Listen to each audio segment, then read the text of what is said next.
Kalau tidak ada suksesi, maka hilanglah, terputuslah bertekun di dalam pengajaran para rasul. Pengajaran, betul.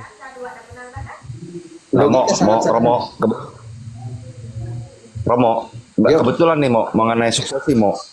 Aku kan tahu nih bahwa Yohanes itu punya murid Polikarpus, Papias, dan Ignatius ya. Sedangkan Petrus itu kan punya murid Markus ya sebagai penjemah. Nah, aku pengen tahu itunya mau. Pengen tahu rantainya itu loh mau. Dari ke-12 murid itu loh mau. Paman Jamie, gini. Iya, iya. Saya punya satu sitasi, nanti Paman Jamie DM saja saya. Ini saya tunjukin ya. Izin Romo, saya tunjukin Romo. Ya, Frater, lanjut supaya. Oke. Ya, kasih besar ya. Oke, sebentar saja. Nah, nanti Paman DM saja saya Paman Jamie, ya. DM aja saya. Ini saya sudah buat, ini dari sitasi Romo saya, Romo dosen saya. Dia kebetulan studi di 3 universitas. 2 secara online dan satunya secara offline. Di Navarra, Spanyol, lalu di Prancis, di Prancis, sama di Amerika, di Saveriana. Ini. Ntar ya, saya tunjukin ya. Nah, ini citasi beliau. Nih. Ya. Succession apostolic from the apostles until fathers of church. Artinya, penerusan pengajaran rasuli, pengajaran para rasul, dari para rasul sendiri sampai ke Bapak gereja. bapak-bapak gereja. Nih, saya sudah kumpulkan ini 12, langsung 12. Nah, itu yang saya cari itu. Itu yang saya cari. Bisa nanti dikirim ke saya, Bang. Ya, baik. Nanti Paman Jamie DM saja ya. Saya kayaknya udah pernah follow Abang deh. Cuma nanti nyarinya gimana ya? Namanya tulisannya tulisan Jepang apa ini? Aku bingung juga. Follow saja dulu. Udah, Bang. Udah. Oke, Kayaknya nanti sebelum DM ini ya. udah pernah follow deh. Oke, nanti DM ya. Cara nyari DM-nya itu kan kalau saya nyari misalkan kayak Romo Cafe kan saya cari kafe. Kalau Abang kan tulisannya tulisan begini, Bang. Oke. Gini aja. Saya tuliskan ya. Om Jamie frater itu.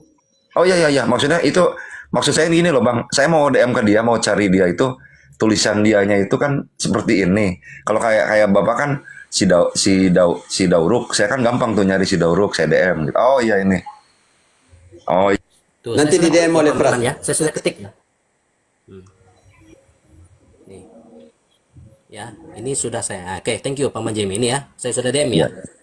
Ya, udah. Oke, nanti Paman DM saja saya ya. Ini adalah sitasi Romo saya. Ini jumlahnya aslinya itu 150 halaman. Berbicara tentang 12 rasul. Ya, 12 rasul inti yang notabene belum dikutip juga dengan Paulus, Matias, Barnabas, dan lain-lain. Itu belum.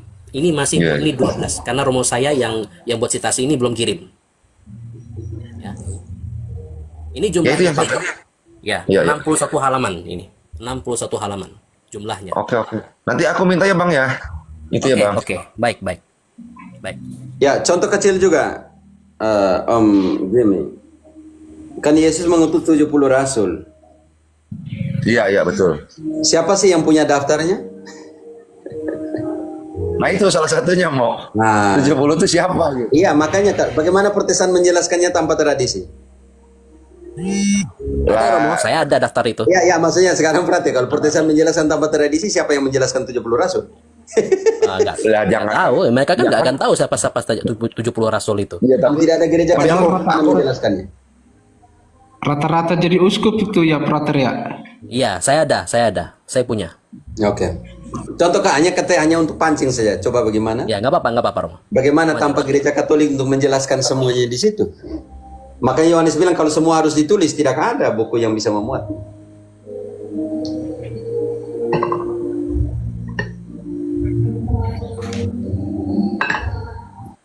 Oke, Om Jimmy, tentang transmisi, transmisi paradosis sudah ya? Udah cocok banget. Kebetulan ketemu sama Abang ini, Romo ini, yang ini Abang ya tulisannya saya nggak bingung deh namanya. Frater. Tapi itu cocok sama Romo. Makasih banget, Mo. Yuk. Makasih banget ya teman-temannya. Itu yang saya butuhkan selama ini. Makasih semua yang di atas ya. Yuk, Aku turun dulu ya. Yuk. Ini ya, Tuhan memberkati. Amin. Teman-teman, masih ada 1, 2, 3, ada 4 room. Silakan. Boleh. Oh, silakan, Mbak. Hmm. Ini Romo, kemarin saya dengar VT-nya Romo Argo ya. Katanya, saya sempat tanya, katanya kalau kita berdoa buat orang meninggal yang bukan Katolik, katanya apa?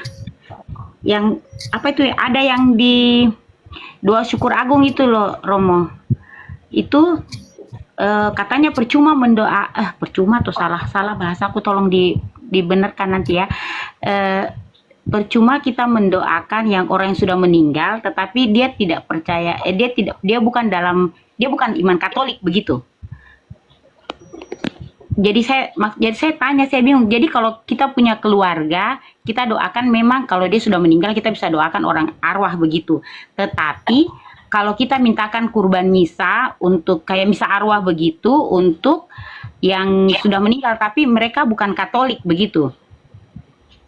Itu bagaimana, Romo? Karena Bu, katanya Bu Maya, saya tidak bisa iya. komentar sekarang karena saya belum lihat VT-nya. Jangan sampai ada salah. Oh, iya. Ada salah nanti salah tangkap atau ibu melihat memahami dari konsepnya ibu, tetapi saya belum lihat isinya. VT-nya saya harus lihat dulu supaya saya bisa komen baik-baik, oke? Tetapi kalau mau bertanya, mendoakan orang yang telah meninggal, ya tugasnya kita. Di dalam 1 Yohanes 5 ayat 16-17, tugas kita mendoakan mereka yang telah meninggal. Tetapi saya belum lihat fotonya, VT-nya Romo Argo, jadi saya tidak bisa komen banyak. Tapi saya hanya komen mendoakan orang yang telah meninggal. Saya mau tanya, dalam kita gereja Katolik, apakah kalau kita maksudnya kita mendoakan keluarga, dia sudah meninggal, tapi dia bukan Katolik, begitu? Pokoknya dia belum Katolik lah, tapi kita mendoakan dia, mintakan kurban misa. Apakah bisa atau bagaimana itu kalau yang begitu, Romo? Saya jawab pakai Roma dulu. Roma 2 ayat 12 sampai dengan ayat 16. Untuk mereka yang tidak mengenal kitab suci dan hukum Taurat, penghakiman mereka seperti apa? Roma bab 2 ayat 12 sampai dengan 16. Oke, 12 sampai 16. Sebab semua orang yang berdosa tanpa hukum Taurat akan binasa tanpa hukum Taurat. Tahan dulu. Jadi Bu Maya, semua orang yang tidak mengenal hukum Taurat binasa tanpa hukum Taurat. Oke, lanjut. Iya. Dan semua orang yang berdosa di bawah hukum Taurat akan dihakimi oleh hukum Taurat. Karena bukanlah orang yang mendengar hukum Taurat yang benar di hadapan Allah, tetapi orang yang melakukan hukum Tauratlah yang akan dibenarkan. Ini yang kita omongkan, iman dan perbuatan. Kita dibenarkan bukan karena kita punya kitab suci, tetapi karena kita melakukan apa yang diperintahkan di dalam kitab suci. Berarti orang yang dibenarkan bukan mereka yang mendengarkan hukum Taurat, melainkan mereka yang melakukan hukum Taurat. Perbuatan. Ini penting sekali. Makanya iman tanpa perbuatan adalah mati. Lanjut sedikit dulu. Ya. Apabila bangsa-bangsa lain yang tidak memiliki hukum Taurat oleh dorongan diri sendiri melakukan apa yang dituntut hukum Taurat, maka walaupun mereka tidak memiliki hukum Taurat, mereka menjadi hukum Taurat bagi diri mereka sendiri. Ibu, walaupun mereka tidak, bangsa-bangsa yang tidak mempunyai hukum Taurat, tidak mempunyai Injil, mereka tidak kenal Islam, Hindu, Buddha, tidak kenal yang ibu bilang agama lain. Tetapi mereka menjadi hukum Taurat bagi dirinya sendiri. Dijelaskan lebih lanjut oleh Paulus. Lanjut, Frater. Sebab dengan itu mereka menunjukkan bahwa isi hukum Taurat ada tertulis di dalam hati mereka, dan suara hati mereka turut bersaksi, dan pikiran mereka saling menuduh atau saling membela. Oke, sekarang konsentrasi di ayat 16, Bu Maya. Hal itu akan nampak pada hari bila mana Allah sesuai dengan Injil yang kuberitakan akan menghakimi segala sesuatu yang tersembunyi dalam hati pelihara di manusia rumahnya. oleh Terus Kristus ini udah nggak Yesus. Hal itu akan terjadi di hari penghakiman.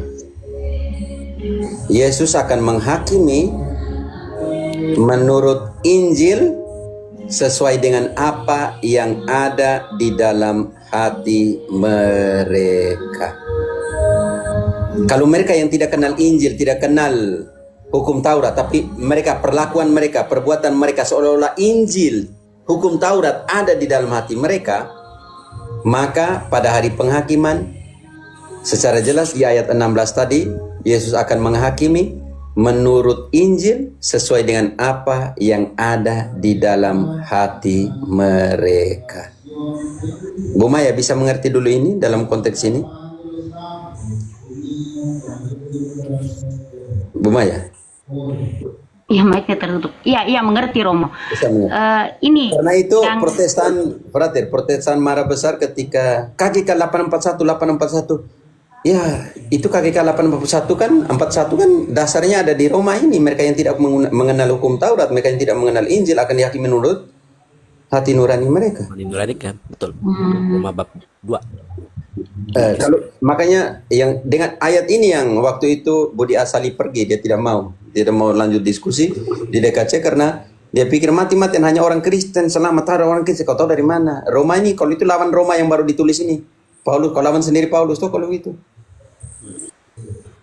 Ya, karena konsep mereka itu selalu mempertentangkan Paulus, Romo.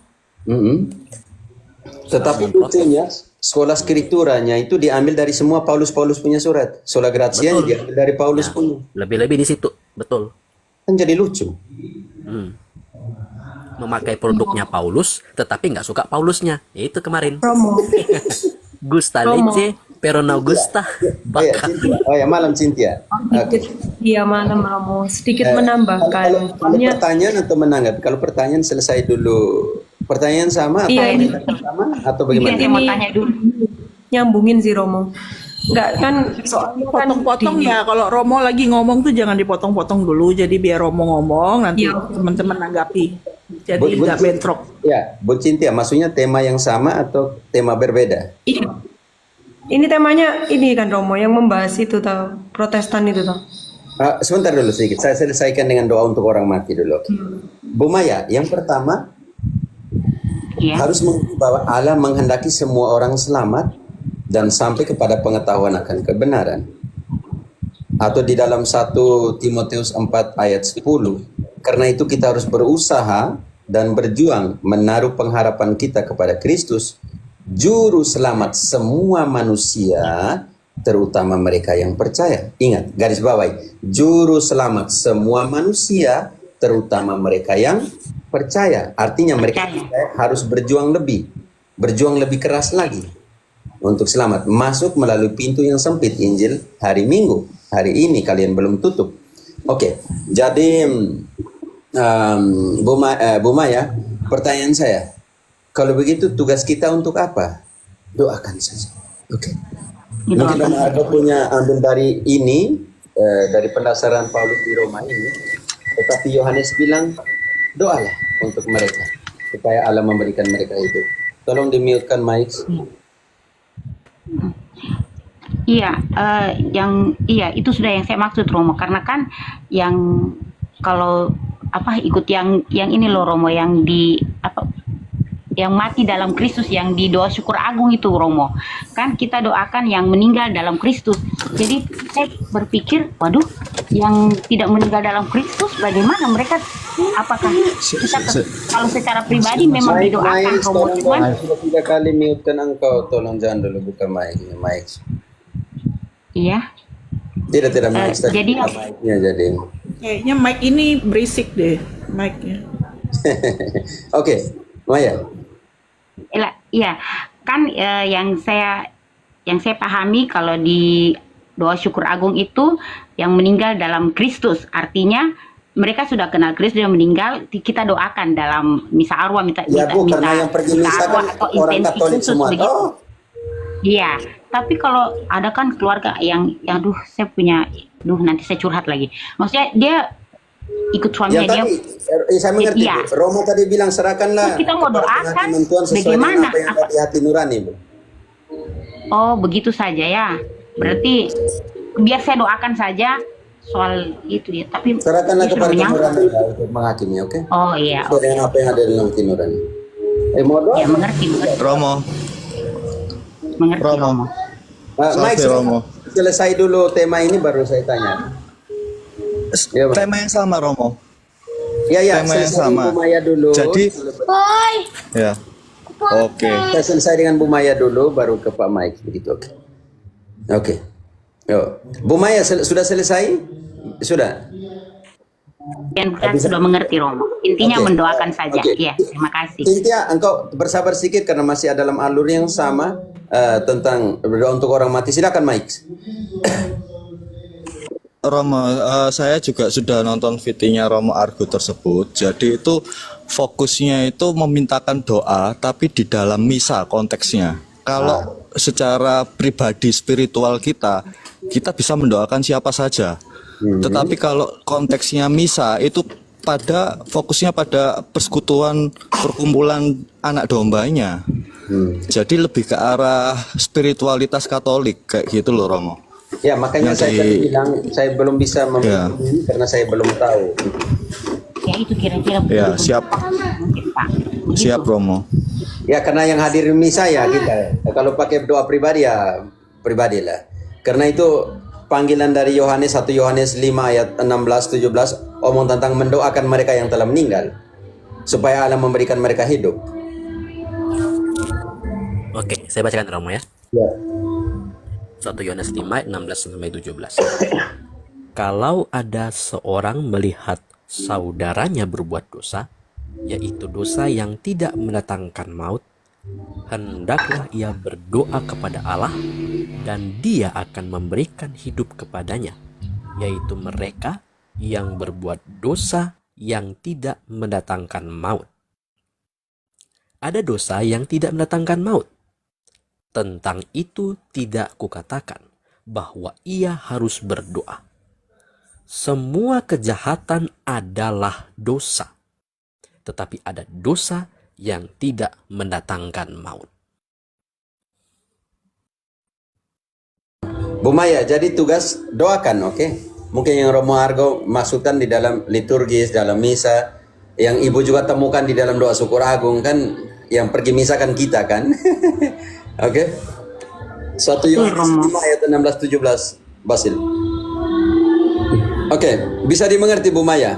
Karena makanya saya tidak bisa komen Romo Argo punya VT tanpa melihat secara langsung. Iya, saya mengerti karena kadang juga kita bawakan doa ke dia. Makanya saya tanya bagaimana? Karena kan saya bawa dalam misa arwah. Apakah tidak? Bagaimana begitu? Makanya saya tanya. Itu aja maksudnya Romo. Makasih.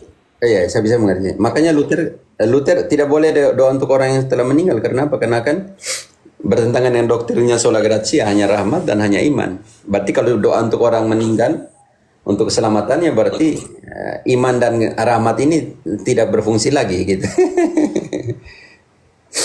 Tapi mau izin Peter Yo. menyambung dalam masih tema yang sama. Misalnya jika saya punya saudara yang non Katolik, lalu saya mintakan intensi misa di dalam perayaan Ekaristi, apa boleh, Peter? Boleh enggak? Ya, mendoakan dalam makanya kalau dalam konteks Romo Argo saya harus lihat VT-nya baik-baik dulu untuk analisa. Ini soal persekutuan. Ini jadi juga persoalan soal persekutuan, oke? Bisa membawakan dalam misa orang yang bukan intensi untuk keselamatan jiwa-jiwa untuk orang-orang yang bukan Katolik. Begitu yang kau maksudkan?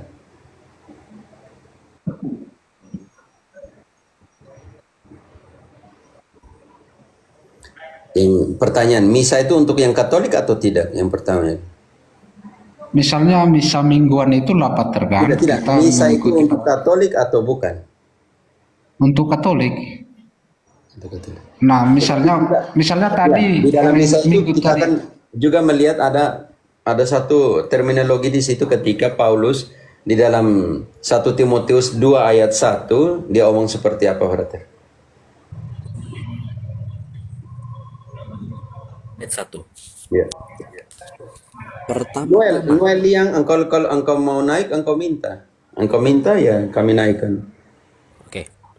Pertama-tama, aku menasehatkan, naikkanlah permohonan, doa syafaat, dan ucapan syukur untuk semua orang.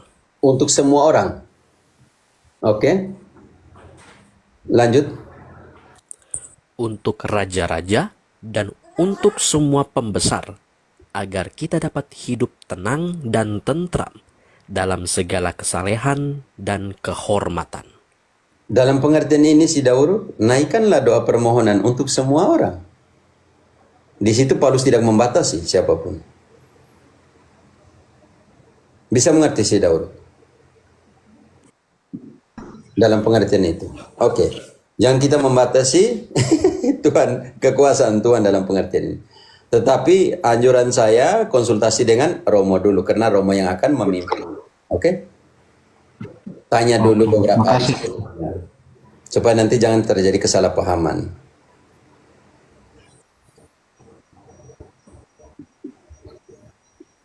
Loh, makasih Pater.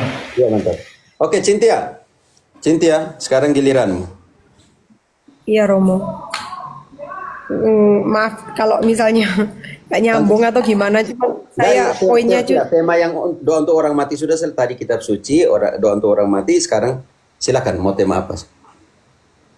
saya sering Kau tahan sedikit ya Noel ya. Setelah Cynthia sudah dari tadi. Oke.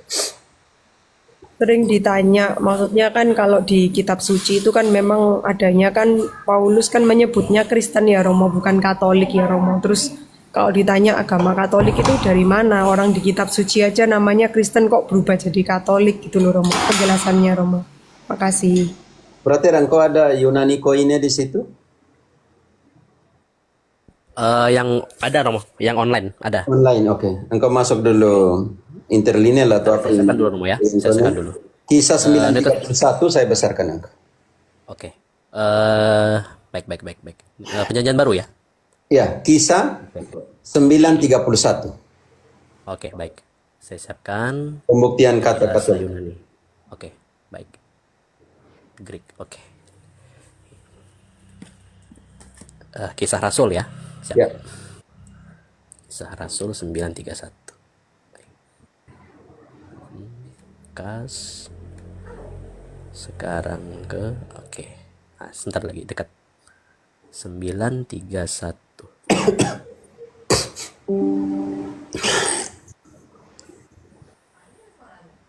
Baik, ini ya Romo, ya. Ya, X ya. ya mantap. 9, dari ayat 28 sampai 35, kita lihat di ayat Ambil 31. 31. Nih. Silakan Romo, kalau mau baca, silakan bacakan saja. Eklesia Tunjukkan aja. sampai eklesia, setelah eklesia di situ engkau garis bawahi eklesianya. Eklesia yang itu eklesia, Cynthia itu eklesia, itu gereja. Oke, sekarang kata holos di situ. Katolik. Ya, garis hanya Katolik saja, kata holos yang di belakangnya Yang ini. saja. Oke. Oke, ini ya. Yang kata holos. Itu. Di situ. Cin. Kata holos. Katolik. Dalam Kalau bahasa apa Romo? tidak ada, lucu. Iya, bahasa apa itu Romo? Bahasa Gereja Katolik yang ada di Galilea, Yudea, Samaria berada di dalam damai. Sudah dari segi itu. Jadi yang kau bilang bukan Yunani tuh Romo. Yunani koine. Yoni koin. Yunani koin. Not Romo. Oke, kisah 9 ayat 31. Dari segi itu dulu. Oke, sudah bisa mengerti. Oke. Segi kedua. segi kedua. Yang sama engkau pasang di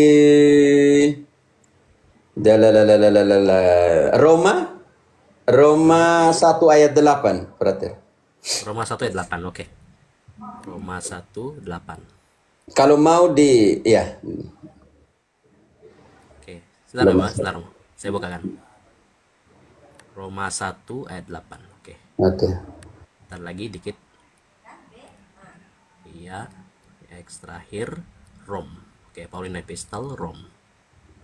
Roma 1 ayat 8 ya. Ya. Nih. Ya. Ini saya besarkan dulu. Besarkan ayat 8-nya. Ya, ini Roma ya. Ya. Ini Roma ayat 8. Ayat 8. Dan Oke, pertama-tama aku mengucap syukur kepadamu sebab telah tersebar kabar tentang imanmu. Ya, sebelum 9 tentang di seluruh dunia. Kate kembali lagi situ. Tersebar ya di katanya itu. Yang kata terakhir di seluruh dunia di belakang kate ke belakang lagi. Kate itu tidak yang tadi yang sebelum 9, sebelum ayat 9-nya ada kata di seluruh dunia itu. ya ini. Ya. Ya, tidak ke depan lagi sedikit. Ada kata yang itu tuh. Ini kata genetai ini. Ya, kata genetai. Telah tersebar seluruh kabar tentang imanmu di seluruh dunia universal. Sekarang engkau ke Latin. Ayat yang sama. Oke, yang Latin ya, saya bukakan. Latin. Vulgata Romo? Vulgata. Bagaimana Hieronymus menerjemahkan kata itu ke Latin? Oke, baik. Vulgata, saya buka. Karena Katolik artinya universal di seluruh dunia. Karena universal dari kata unus dan versus. Unus artinya satu, versus artinya mengelilingi. Berarti satu ini ada di seluruh dan semua yang ada di sekeliling di seluruh itu hanya punya satu. Makanya Katolik adalah satu gereja, satu iman, satu pembaptis. Tapi satu ini ada di sekeliling dunia, di seluruh dunia. Latin, forget. Oke. Roma 1 ayat 8. Roma 1 ayat 8, oke.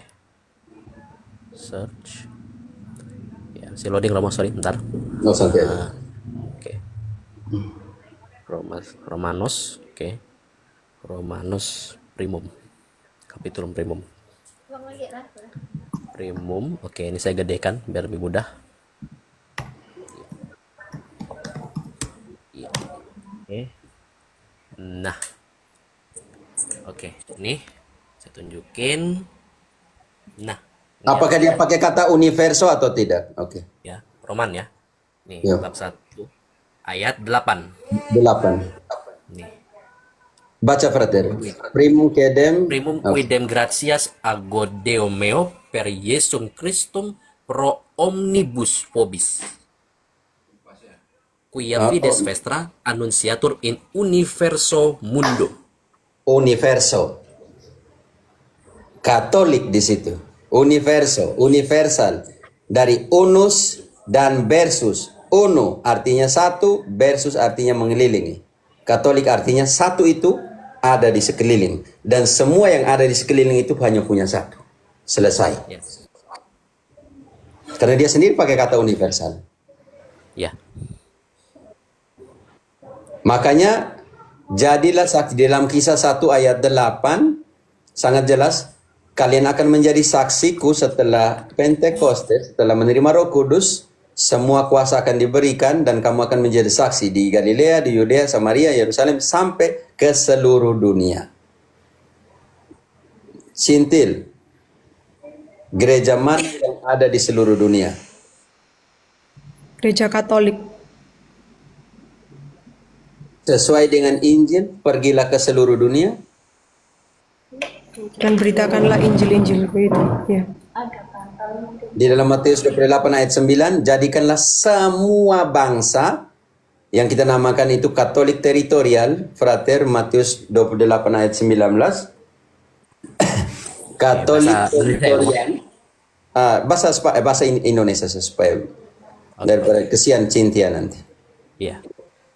Karena itu pergilah, jadikanlah semua bangsa muridku, dan Oke. baptislah mereka dalam nama Bapa dan Anak dan Roh Kudus. Ingat, semua, kata semua ini, totalitas, universal, katolikos, artinya totalitas, semua bangsa, dan sekarang itu namanya Katolik teritorial dari segi teritori, dan Katolik doktrinal ayat 20. Semua perintah, semua doktrin, bukan hanya satu saja. Ya, Romo? Ayat 20-nya, ayat 20 artinya Katolik totalitas di dalam doktrinal. Doktrin atau ajaran, perintah. Dan ajarlah mereka melakukan segala sesuatu yang telah kuperintahkan kepadamu. Segala sesuatu, bukan hanya satu saja. Segala, semua, Katolik, totalitas, universal, kepenuhan. Bukan yang setengah-setengah. Yang sebelah bilang hari Sabat, yang sebelah bilang predestinasi dobel, yang sebelah bilang ini, yang sebelah bilang ini. Mana totalitasnya? Keseluruhan ada di mana? Yesus bilang semua, seluruh, segala. Artinya Katolik. Katolik artinya semua, seluruh, segala, totalitas, universal, semua.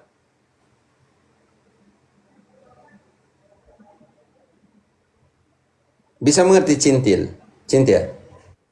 Di definisi Katolik itu sendiri itu yang tadi Romo jelaskan itu kan ya, Semua yang kita semua. jelaskan. Ada totalitas teritorial, ada universalitas dalam teritori seluruh dunia, dalam semua pengajaran, dalam semua perintah. Artinya Katolik bukan nama agama. Kristen sejati itu Katolik. Kristen sejati itu universal. Kristen sejati ada di seluruh dunia. Kristen sejati adalah ikut semua perintahnya. Lagian begini ya Pater ya, kata Kristen itu sering dipelintir orang Protestan, padahal itu kan orang-orang yang menyebutkan kita itu Kristen, kan seperti itu awalnya Pater kan? Iya, Petrus. Bukan kitanya yang menamakan. Bukan kitanya. Oke, sekarang Petrus menggunakan kata itu. Dia menggunakan Kristen atau tidak? 1 Petrus 4 ayat 16. Petrus loh, Paus yang omong ini. Dan saya mau tanya, pada saat Petrus omong tentang itu, Protestan ada di mana? 1 Petrus 4 ayat 16. Kalau bilang Katolik bukan Kristen, ini loh pembuktian. Petrus sendiri yang mengatakan 1 Petrus 4 ayat 16. Ya. Tetapi jika ia menderita sebagai orang Kristen, maka janganlah ia malu, melainkan hendaklah ia memuliakan Allah dalam nama Kristus itu. Si Dauro, kalau Petrus sebagai Paus pertama, primus inter pares bilang, kalau dia menderita sebagai orang Kristen, Petrus omong tentang denominasi yang mana nih? Frater, Petrus melakukan sebuah determinasi orang Kristen adalah siapa nih? Semua yang dia pimpin. Kalau engkau menderita sebagai orang Kristen, Petrus sendiri yang omong. Berarti Petrus sementara omong kepada denominasi mana, Om Sidauro? Ya belum ada denominasi Pater. Tidak ada denominasi. Berarti Kristen sejati Katolik di bawah bimbingan, di bawah pimpinannya, kegembalaannya siapa? Petrus. Petrus sendiri mengatakan, kalau engkau menderita sebagai orang Kristen. Petrus loh. Iya, ayat 16 tadi, Paman. Sebagai orang Kristen karena menderita tadi. Itu. Apalagi menurut tradisi surat itu ditulis di Roma juga ya Pater ya. Ya memang Surat dia yang Petrus tulis. itu. Siapa bilang dia tidak tulis? Paman Sidauruk. 1 Petrus. Ya, Petrus memang tulis. Yang 1 Petrus berarti bukan Petrus, Paman Sidauruk. Enggak, maksud saya surat itu Petrus menulisnya pas posisi Petrus di Roma gitu Pater. Iya, Bukan dia pas di di Roma, dia Antioquia. tulis. Iya, Salam. jadi surat itu ditulis. Dari kawanmu yang dipilih, yang ada di Babylon, yang ada di Roma, dan salam juga dari anakku Markus. Dia sendiri yang ngomong kok. Di dalam bab 5, 1 Petrus 5 ayat 13. Sekarang berarti.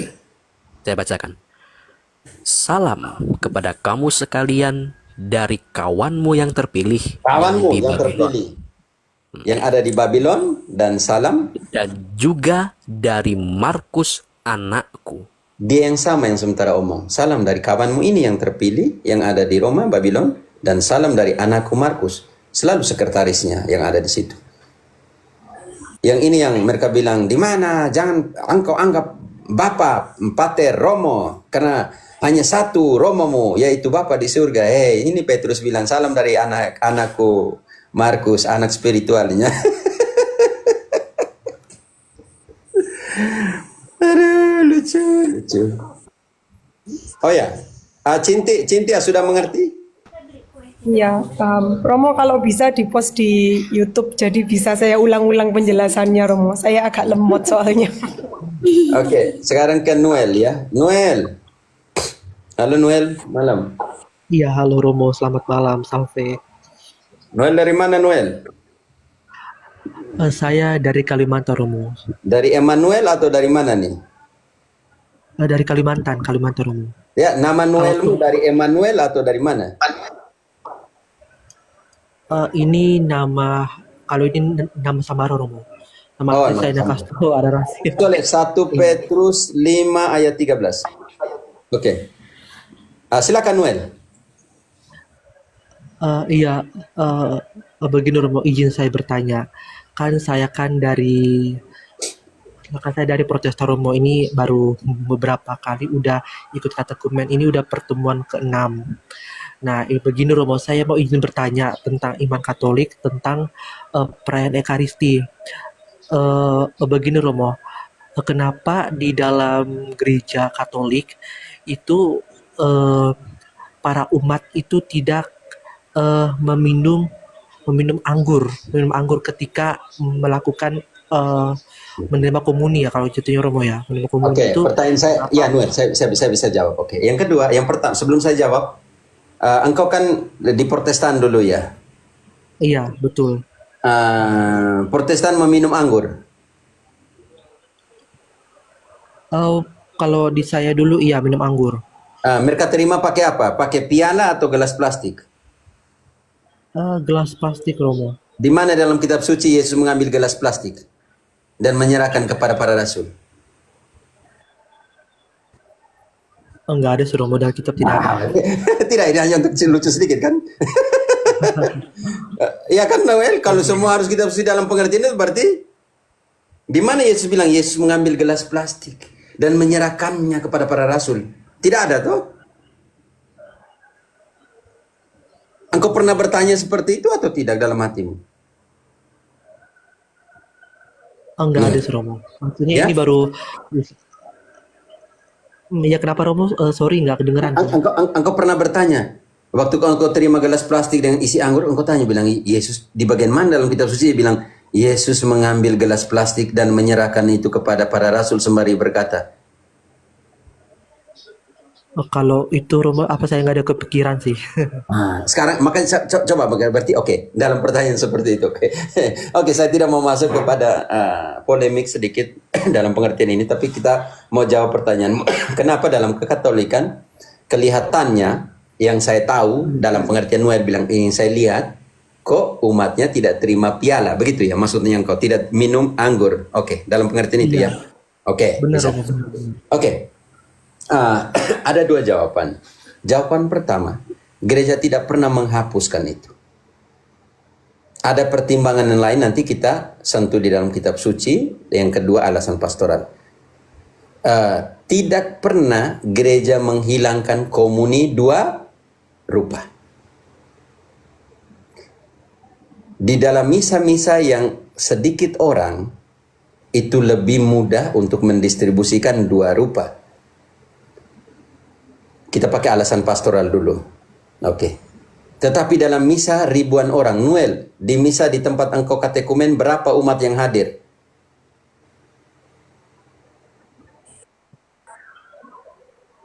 Umat yang hadir di dalam misa Kak Romo? Ya, kira-kira yang engkau pernah ikut? Dalam satu misa? Banyak Romo. Oke. Banyak Romo. Oke. Altarnya besar atau kecil altarnya? Altarnya besar. Engkau bayangkan kalau setiap piala sesuai dengan jumlah umat yang taruh, yang hadir dalam misa yang terima komuni, berapa piala yang harus ditaruh di atas altar? Harus banyak, Romo. Banyak sekali, dan mungkin tidak mungkin karena itu ada ribuan kan yang datang misa. Iya, betul, Romo. Betul-betul. Oke. Ngawur dan terlalu putar-putar penjelasan Romo ini. Jandri Peter, santai satu, engkau naik nanti tanya tidak apa tuh. Yang pertama dari segi pastoral engkau harus mengerti dulu. Karena apa? Karena memang susah. Oke, sekarang enggak usah mute kan yang Protestan seperti itu supaya mereka tahu. Sekarang Noel alasan biblis, oke? Alasan biblis ini engkau harus catat benar-benar. Dalam 1 Korintus, frater, dalam 1 Korintus 10 ayat 16-17. Ini yang mereka mau tunggu nih. Sabar sedikit. 1 Korintus 10, ayat 16. 16 dan 17. Konsentrasi di 17 nanti, Noel. Baik. Bukankah cawan pengucapan syukur yang atasnya kita ucapkan syukur adalah persekutuan dengan darah Kristus? Bukankah roti yang kita pecah-pecahkan adalah persekutuan dengan tubuh Kristus? Sekarang ayat 17. Noel, alasan kenapa terima satu rupa, yaitu hosti sagrada atau hosti konsakrasi. Karena roti adalah satu, maka kita sekalipun banyak adalah satu tubuh. Karena kita semua mendapat bagian dalam roti yang satu sama. itu. Noel, walaupun kita banyak, kita menerima dari roti yang satu yang sama. dan yang sama. Itu alasan biblis. Alasan biblis kedua, 1 Korintus 11 ayat 29. 11 ayat 29. Tadi saya kesian ya, yang tadi Protestan yang panas-panas, kalau dia tunggu penjelasan sampai di sini bagus ya, supaya dia mengerti. Ya. Karena barang siapa makan dan minum tanpa mengakui tubuh Tuhan, ia mendatangkan hukuman atas dirinya. Noel, jelas sekali. Sebab barang siapa makan dan minum, mira, makan dan minum tanpa mengakuinya sebagai, frater, Tuhan. Berarti T-nya besar. mau makan atau minum harus mengakuinya sebagai tubuh Tuhan. Jadi engkau Besar. terima satu rupa, terima dua rupa, engkau harus mengakuinya sebagai tubuh Tuhan. Sangat jelas dicatat oleh Santo Paulus di dalam 1 Korintus 11 ayat 29. Barang siapa makan dan minum tanpa mengakui tubuh Tuhan, artinya mau makan atau minum harus mengaku itu sebagai tubuh Tuhan. Noel, engkau bisa mengerti alasan biblis ini? Bisa dimengerti, Romo. Tapi jangan pernah mengatakan bahwa gereja menghilangkan komuni dua rupa. Itu tidak benar, oke? Ya, baik, Romo, baik. Oke, masih ada yang lain? Tadi ada yang tai panas di bawah, Kak Yulita bilang saya putar panjang, kan? Tidak apa toh. Saya yang penting saudara saya Noel mengerti, itu bagi saya lebih berbahagia daripada engkau yang di bawah. Ya, Romo. Berarti kalau di dalam, maksudnya secara gereja Katolik, apakah ini berbeda atau bagaimana di setiap gereja?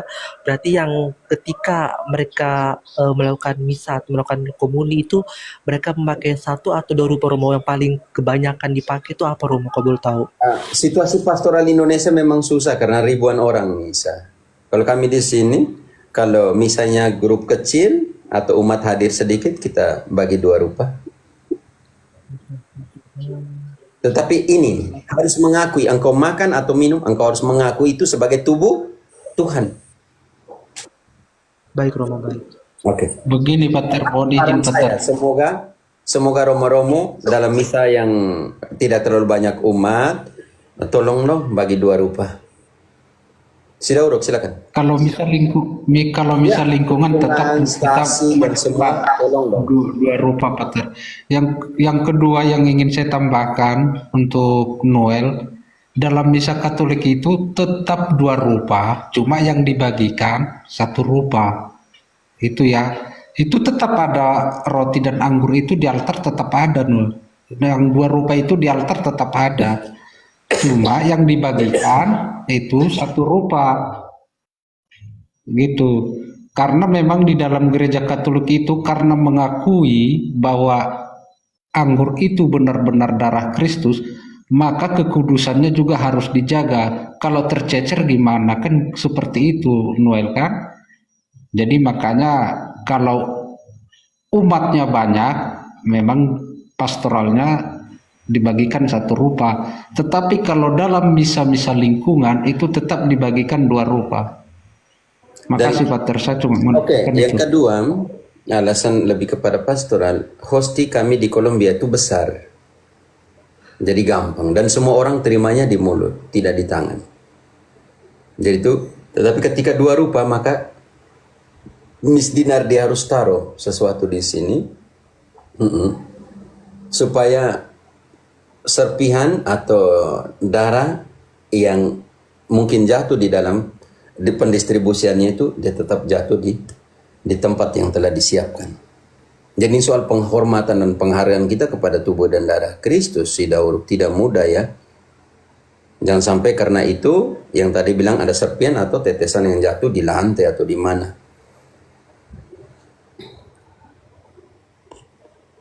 Sudah bisa dimengerti saudaraku?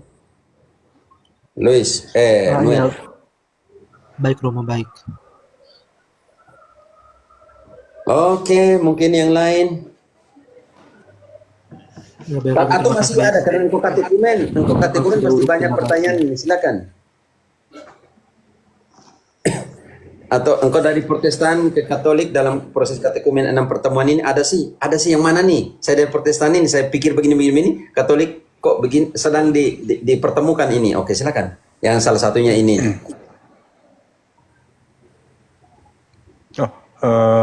Romo, ya, sampai Romo.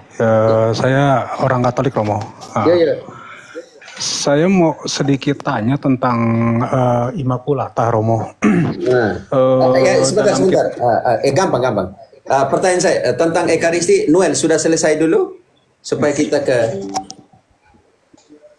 Noel. Iya Romo, baik. Iya Romo. Sudah selesai kan tentang Immaculata, tentang Ekaristi sudah selesai dulu. Kita selesaikan ini dulu. Kalau sudah selesai baru kita ke tema berikut. Sudah selesai ya? Oke? Iya Romo, baik Romo. Kita tutup ini. jelas. Kita tutup dulu tentang pendistribusian tentang dua rupa dan tidak. Setelah mengerti, sudah mengerti kan? Iya Romo, sudah mengerti Romo. Sudah. Oke, kalau sudah mengerti kita silakan. Namanya siapa Om Thompson? Iya, Thompson Pak, benar. Engkau ini selamat malam dulu lah. Engkau ini saya kaget juga sih. Saya pikir dari sebelah karena dari sebelah tidak menyapa. Maaf, saya lagi tunggu kesempatan Pak ngomong. Oke, silakan. Saya Katolik dari Jakarta Pak. Katolik dari Jakarta. Saya lagi. Kenapa? KAJ Pak, di Sunter Pak. Ya, ini saya lagi mencoba memahami konsep Maria Immaculata Pak. Ini di Kitab Wahyu itu kan ada ini ya, kan Bunda Maria itu kan di ini ya wanita yang terselubung matahari, punya mahkota berbintang 9 gitu kan. 12. Sorry, 12. Di ayatnya itu ada dia itu sedang mengandung dan mengerang kesakitan. Mengerang kesakitan gitu. Soalnya pas saya pelajari data-data yang lain kan katanya Bunda Maria itu mengandung Tuhan Yesus itu tanpa sakit ya. Gitu, tanpa sakit. Habis itu ya itu pertanyaan pertama ya, maksudnya mengerang kesakitan itu maksudnya apa? Yang mengerang kesakitan. Oh siap. Wahyu 12 Ini ya, bukan diakon, Leo Romo. Iya, Romo tahu Pak, sorry kebiasaan Pak. Saya belum biasa. Ya. Dalam Wahyu 12 ada dua interpretasi tentang Maria dan tentang gereja yang mengalami persekusi. Karena itu mengerangkan sakit dalam pengertian gereja lagi mengalami penderitaan persekusi karena Kristus.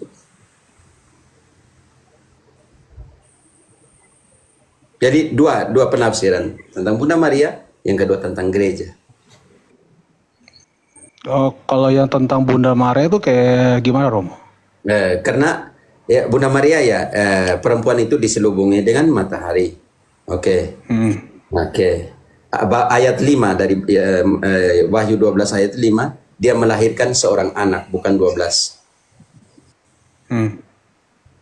Ya, Dan Wahyu anak itu 12 adalah raja. Oh, kita pelan-pelan di Wahyu. Tolong bantu dulu. Wahyu 12 mulai dari ayat 1 dulu. Ayat 1-nya dulu. Ya. Maka tampaklah suatu tanda besar di langit. Seorang perempuan berselubungkan matahari dengan bulan di bawah kakinya dan sebuah mahkota dari 12 bintang di atas kepalanya. Oke. Sekarang ingat bahwa fondasi dari gereja itu adalah didirikan di atas dasar para rasul. Efesus 2 ayat 20. Didirikan di atas dasar para rasul. Oke. Jadi yang kedua, perempuan ini diselubungi matahari dan bulan di bawah kakinya. Artinya dia tidak ada di bumi. Diselubungi dengan matahari, kita ingat kembali pengalamannya Paulus di dalam Kisah 9 ayat 3 selanjutnya. Oke. Oh, iya, Romo.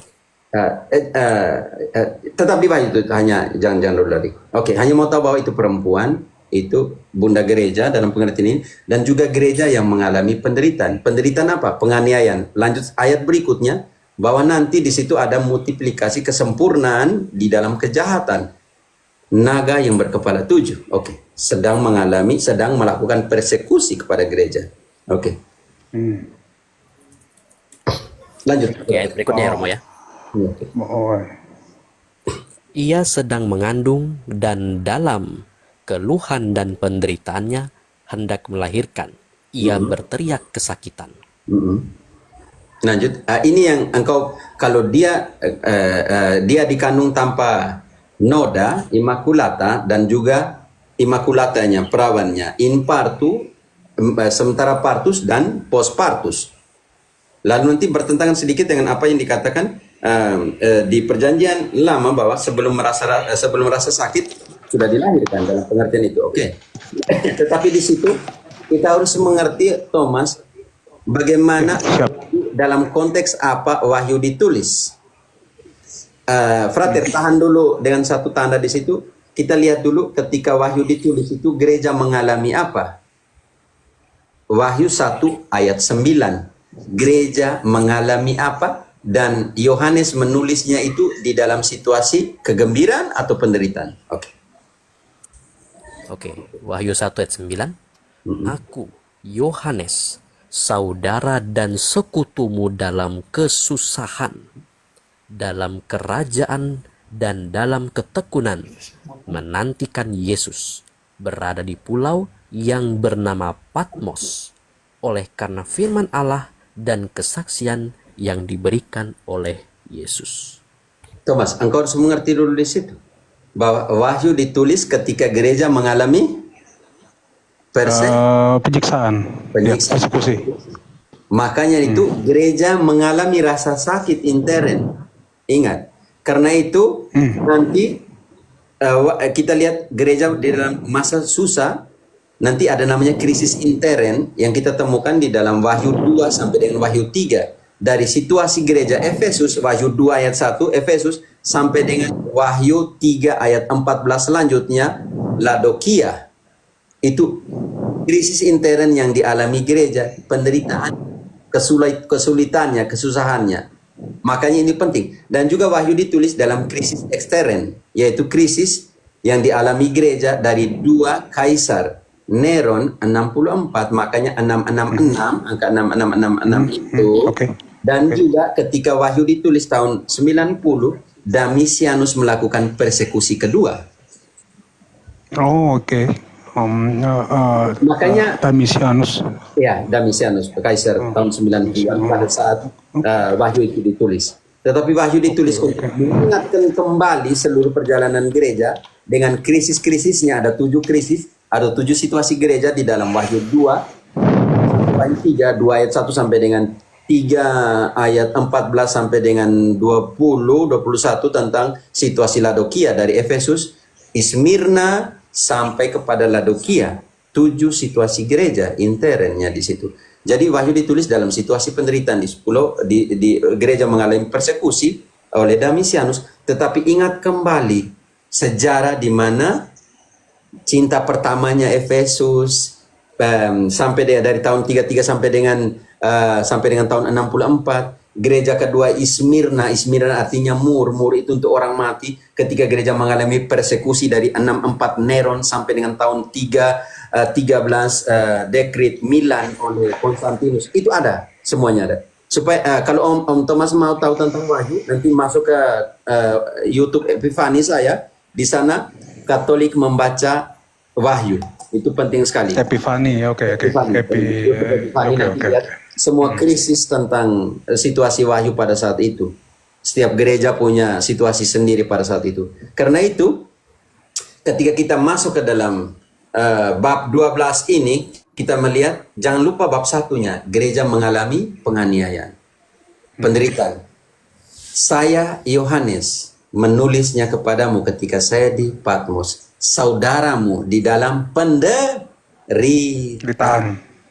Karena itu, perempuan itu merasa sakit karena dia sakit ini, karena diserang, di depan dia ada naga, krisis di dalam, internnya rasa sakitnya sendiri. Tetapi disitulah kehadiran di situ gereja ini, Bunda Maria dalam pengertian bunda gereja, dia melahirkan anak, ayat 5. Ya, pas Robo bilang Bunda Maria, Bunda Gereja, langsung koneksi otak saya sih. Iya, siap. Makanya itu penting sekali, seperti bunda setiap kita, ibu kita yang sakit melahirkan dalam pengertian ini, tapi bukan karena Maria itu sakit melahirkan, tetapi pada saat itu bunda berpartisipasi di dalam penderitaan anaknya yang lagi dipersekusi. Oke. Bab 12 ayat 17 itu nyata sekali bagaimana setan iblis itu benci kepada bunda ini dan menyerang keturunan yang lain yang ada lagi. Iya, pas Romo bilang Bunda Gereja langsung kayak langsung nyambung langsung. Habis itu dalam ayat selanjutnya dia itu kabur ke padang gurun, Romo. Oke. Ini penting. Sekarang kita omong bukan lagi tentang itu, tapi melainkan tentang asunta ya. Asunta itu sangat iblis ya. Kata orang walaupun Protestan bilang tidak. Oke, sekarang kita baca dulu ayat 5-nya. Prater. Wahyu 12 ya, Romo ya? Ya, bab 12. Ya. Maka ia melahirkan seorang anak laki-laki yang akan menggembalakan semua bangsa dengan gada besi. Tiba-tiba anaknya itu dirampas dan dibawa lari kepada Allah dan ke tahtanya. Artinya Bunda Maria perempuan ini melahirkan seorang raja. Supaya genapilah apa yang Lukas tulis di dalam Lukas 1 ayat. Perhatikan, engkau tahan satu dulu di situ, satu tanda. Engkau lari ke Lukas 1 ayat 32. Pembuktian bahwa yang dilahirkan oleh perempuan itu seorang raja. Oke, Lukas 1 ayat 32. Ia akan menjadi besar dan akan disebut anak Allah yang maha tinggi. Dan Tuhan Allah akan mengaruniakan kepadanya tahta Daud bapa leluhurnya. Lanjut, Frater.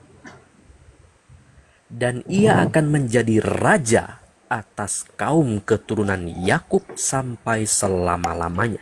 Dan kerajaannya tidak akan berkesudahan. Yohanes tidak bertentangan dengan Lukas. Melahirkan seorang raja.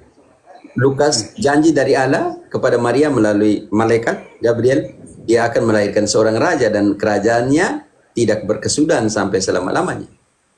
Yang dilahirkan perempuan di dalam Wahyu raja.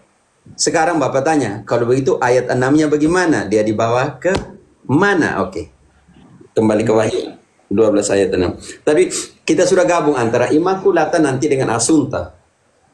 Oh iya. Tengah gereja, Immaculata, sekarang Assunta. Makanya dogma Maria tidak bisa dipisahkan satu sama lain. Ya. 12 ayat 6. Wahyu 12 ayat 6. Perempuan itu lari ke padang gurun, di mana telah disediakan suatu tempat baginya oleh Allah, supaya ia dipelihara di situ 1260 hari lamanya. Oke, perempuan itu dibawa ke padang gurun, tempat yang sudah disiapkan siapa, Om Thomas? Tuhan. Allah sendiri menyiapkan tempat untuk perempuan itu, di mana dia dipelihara berapa tahun, Frater? 1000 di dalam numerologi, 1000 dalam numerologi kitab suci, 1000 itu infinite, tidak berkesudahan, tanpa limitasi waktu. Bisa mengerti Om Thomas? 1000 itu dipelihara di tempat itu yang telah ditentukan Allah itu sampai selamanya. Sekarang pertanyaan, kalau begitu dia dibawa ke sana dengan cara seperti apa? Ayat 14.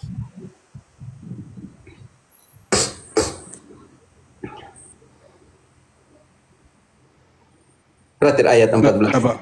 Ayat 14, ya. Kepada perempuan itu diberikan kedua sayap dari burung nasar yang besar, supaya ia terbang ke tempatnya di padang gurun, di mana ia dipelihara jauh dari tempat ular itu selama 1 masa dan 2 masa dan setengah masa. Artinya sampai selama-lamanya. 1 masa, 2 masa, setengah masa. Artinya sampai selama-lamanya. Tapi tempat itu jauh dari iblis. Om Thomas, tempat yang tidak ada iblis itu di mana? Di surga, Pak. Selesai. Kepada Elias diberikan kereta, kepada Maria diberikan sayap burung nazar. Nazar yang besar. Untuk dibawa ke tempat yang Allah sendiri telah siapkan. Mau tahu tempatnya apa? Silakan Pak, silakan. Oke. Kasih tahu saya. Romo ya, jangan diulang-ulang Pak. Santai saja. Sorry. Saya baru setahun Pak. Terjadi pertengkaran, debat di situ, bilang mau duduk di sebelah kiri dan kanan. Oke, Matius 20:20. Matius 20 ayat 20. Mulai dari situ.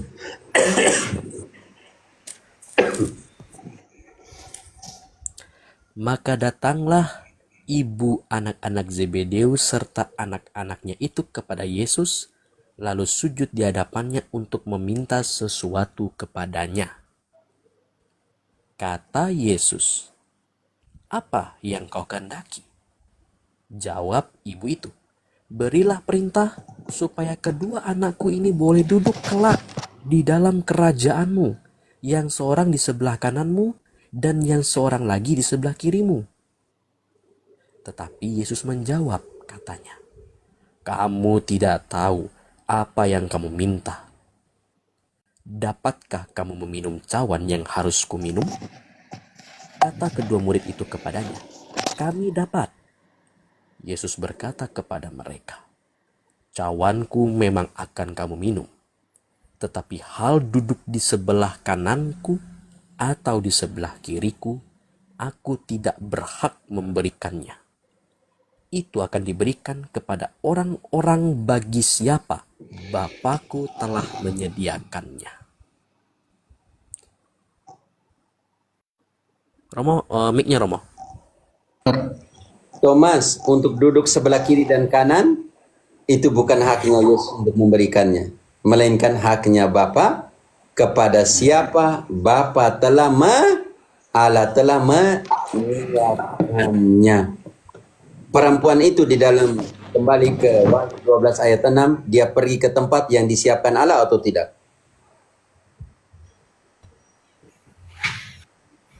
Eh, sorry Romo, saya agak black saya tadi, agak ini. Di Matius 20 ayat 20 selanjutnya terjadi ibunya Yakobus dan Yohanes mau supaya anaknya duduk di kerajaan Yesus di sebelah kiri dan sebelah kanan. Oke. Ya, Lalu Yakobus, Yesus bilang Yohanes, begini, oke. itu bukan urusannya saya, itu urusannya Bapa Allah untuk menetapkan siapa yang sebelah kiri dan sebelah kanan, tempat yang dia siapkan untuk orang yang dia mau. Di dalam Wahyu 12 Bapak yang mau ya. ayat 6, perempuan itu pergi ke padang gurun, tempat yang telah disiapkan siapa? Allah sendiri. Allah sendiri. Dan tempat itu bukan padang gurun, karena padang gurun ada ular yang paling bisa ada di padang gurun. Tapi itu tempat di mana tidak ada lagi setan, yaitu sudah tempat jauh dari setan-setan, hanya satu saja di surga. Dan karena perempuan ini sudah di surga, ayat 17-nya frater, dari Wahyu 12. Setan itu benci kepada siapa?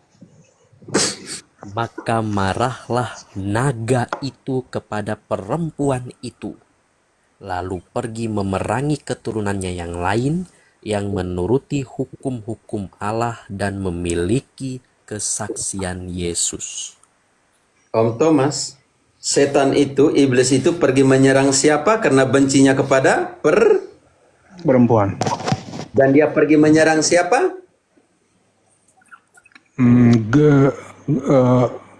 Gerejanya. Keturunan perempuan itu. Ya, sorry. Sejak kapan perempuan itu? Romo, sorry Romo. Sorry, Pak. Yang lain. Sorry Pak Romo. Om Thomas. Sejak kapan perempuan itu mempunyai keturunan yang lain?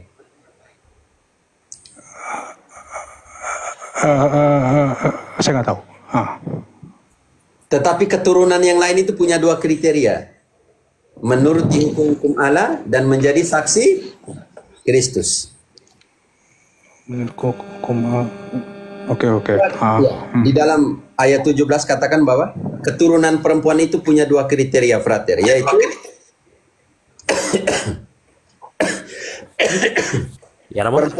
perempuan itu mempunyai keturunan dari perempuan itu mempunyai dua kriteria untuk jadi keturunan perempuan itu, yaitu yang pertama menuruti hukum-hukum Allah, dan yang kedua menjadi saksinya siapa? Yesus atau saksinya Kristus. Sekarang pertanyaan saya, kalau begitu sejak kapan dan di mana perempuan ini, Maria ini punya keturunan yang lain? Peristiwa salib, Om Thomas. Yohanes 19 ayat 26-27. Yesus menyerahkan dirinya kepada siapa? Kepada Santo Yohanes. Ya, kita baca dulu, frater. 19, 26, 27 ya, Romo. Oke. Ketika Yesus melihat ibunya dan murid yang dikasihnya di sampingnya, berkatalah ia kepada ibunya, "Ibu, inilah anakmu." Kemudian katanya kepada murid-muridnya. Tahan dulu di situ, frater. Ini terjemahan enak di Indonesia. Kemudian berkatalah Yesus kepada murid-muridnya. Dia main di jamak. Sedangkan di terjemahan lain mereka kasih tunggal saja, murid. Iya. Baca kembali ayat itu. Yang versi itu bagus. Ayat 27. 26 ya, Romo? Ya, 27, oke. 27. Kemudian katanya kepada murid-muridnya. Di situ dia pakai pendobelan murid-murid, artinya jamak, disipulus. Sebenarnya di situ. Dan berkatalah dia kepada murid-muridnya. Apa yang dikatakan Yesus? Inilah ibumu. Dan sejak saat itu murid itu menerima dia di dalam rumahnya. Kristen yang sejati, Pak Thomas, harus mampu membawa Maria ke rumahnya. Karena Yesus sendiri setelah menyerahkan kepada para rasul, murid-muridnya, inilah ibumu. Dan mulai sejak saat itu, murid yang terkasih itu membawa Maria ke rumahnya. Kemuridan yang sejati dari Kristus harus mampu membawa Maria ke rumahnya. Oke, inilah dua standar penting di dalam kitab Wahyu yang menjadi keturunan perempuan itu. Yang pertama, harus menerima dan mentaati hukum-hukum Allah. Yang kedua, harus menjadi saksi Kristus. Itu dijelaskan di dalam Kisah 1 ayat 2 dan ayat 8. Dua kriteria di dalam Wahyu. Mentaati hukum-hukum Allah, perintah-perintah Allah, menerima dan mentaati. Yang kedua adalah menjadi saksi. Siapa di dalam kitab suci yang menerima perintah-perintah dan yang menjadi saksi Kristus. Oke, Kisah 1 ayat 2, mulai. Kisah 1 ayat 2. Sampai pada hari ia terangkat. Sebelum itu, ia telah memberi perintahnya oleh Roh Kudus kepada rasul-rasul yang dipilihnya. Oke, kriteria pertama, Om Thomas. Menurut Yohanes di dalam Wahyu 12 ayat 7, keturunan perempuan itu yang pertama menerima dan mentaati perintah-perintah Allah. Di sini di Kisah 1 ayat 2, Yesus menyerahkan semua perintahnya kepada siapa? Om Thomas. Kepada yang nurut kepada perintahnya. Siapa yang menerima perintah-perintahnya? Di Kisah 1 ayat 2 yang barusan dibaca tadi.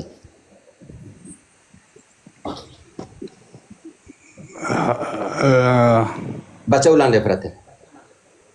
Sorry. Sampai pada hari ia terangkat. Sebelum itu, ia telah memberi perintahnya oleh Roh Kudus kepada rasul-rasul yang dipilihnya. Kriteria pertama, siapa yang menerima perintah-perintah Yesus? Rasul. Supaya menjadi kriteria dari keturunan perempuan itu.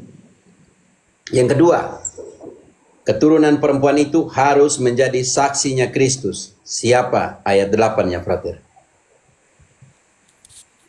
Tetapi kamu akan menerima kuasa kalau Roh Kudus turun ke atas kamu, dan kamu akan menjadi saksiku di Yerusalem dan di seluruh Yudea dan Samaria dan sampai ke ujung bumi.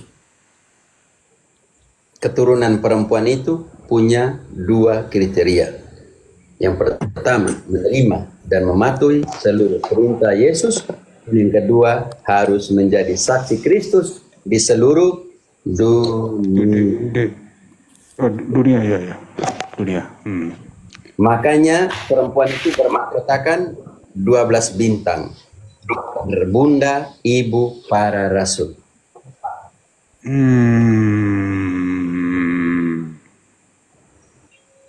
Oke.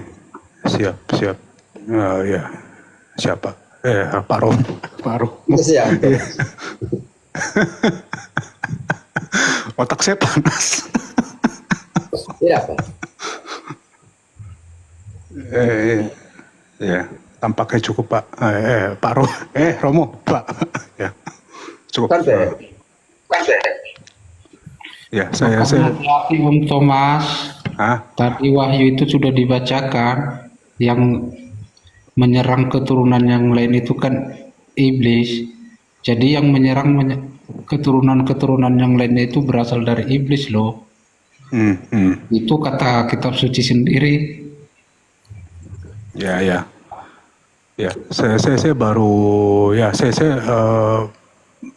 Desember saya baru masuk gereja Katolik sih Pak. Jadi saya masih agak kaku, masih kayak katekumen Pak Thomas. Saya sebenarnya terlahir Katolik sih sebenarnya. Cuma saya 15 tahun. Saya 15 tahun. Berkelana. Habis itu basically ya saya pindah gereja, pindah agama. Akhirnya saya apatis dengan konsep agama. Habis itu ya secara Santai. Saya tanya, gambar perfilmu ini siapa ya? ini Our Lady of Lawang. Ini penampakan Bunda Maria di Vietnam, Pak. Iya, bagus. Ya, makanya saya tanya itu. Jangan lupa ibu yang menderita, yang sakit untuk kita semua. Oke? Yang harus menyaksikan bagaimana anaknya dibunuh di atas salib begitu ya. Dan ibu yang menemani para rasul untuk berdoa dalam Kisah 1 ayat 14. Iya. Soalnya ya saya bisa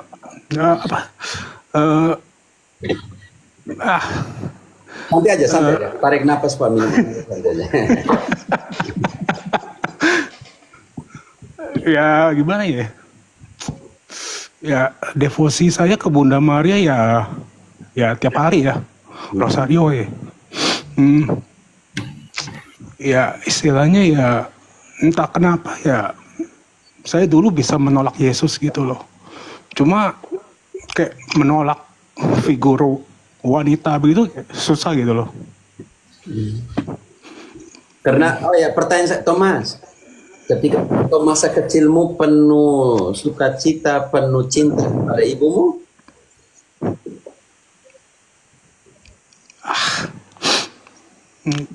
hubungan atau sedikit cocok dengan figur kebapaanmu, bisa jadi. Maaf, tanya. Mungkin pertanyaan tidak boleh di sini, tapi maaf ya. siap Romo. Ya. Jadi ya puji Tuhan lah. Ya namanya Tuhan ya gimana ya, mengembalikan saya lah ke tempat yang semula lah. Biarpun saya mau pergi kayak gimana juga ya tetap ditangkap gitu loh. Seperti Paulus ya. Iya. Bahkan saya pernah dia mau menganiaya gereja juga nanti kembali tidak bisa. Kalau Yesus sudah panggil, betul. Mau rangkul ya mau kemana lagi? Betul Pak. Saya termasuk pembenci Kristenan gitu loh dulu. Cuma sekarang kayak 180 derajat. Tidak apa Pak. Jadi ingat bahwa dalam 1 Timotius 1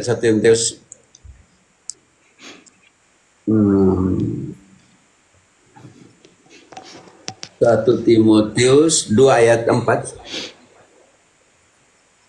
2 ayat 4.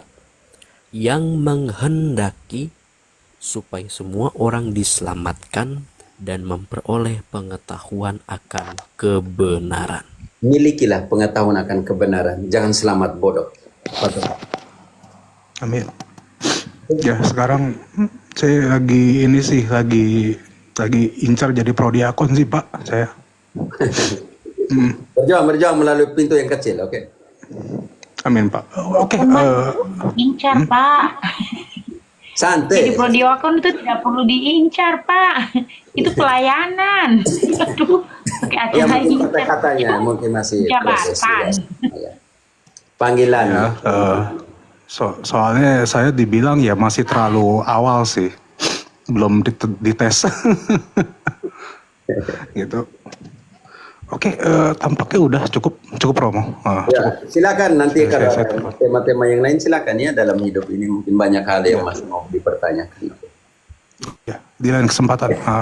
Oke, saya pamit turun dulu, Romo dan Frater, teman-teman semua. Terima kasih semua Pak Thomas. Terima kasih. Yuk, mantap.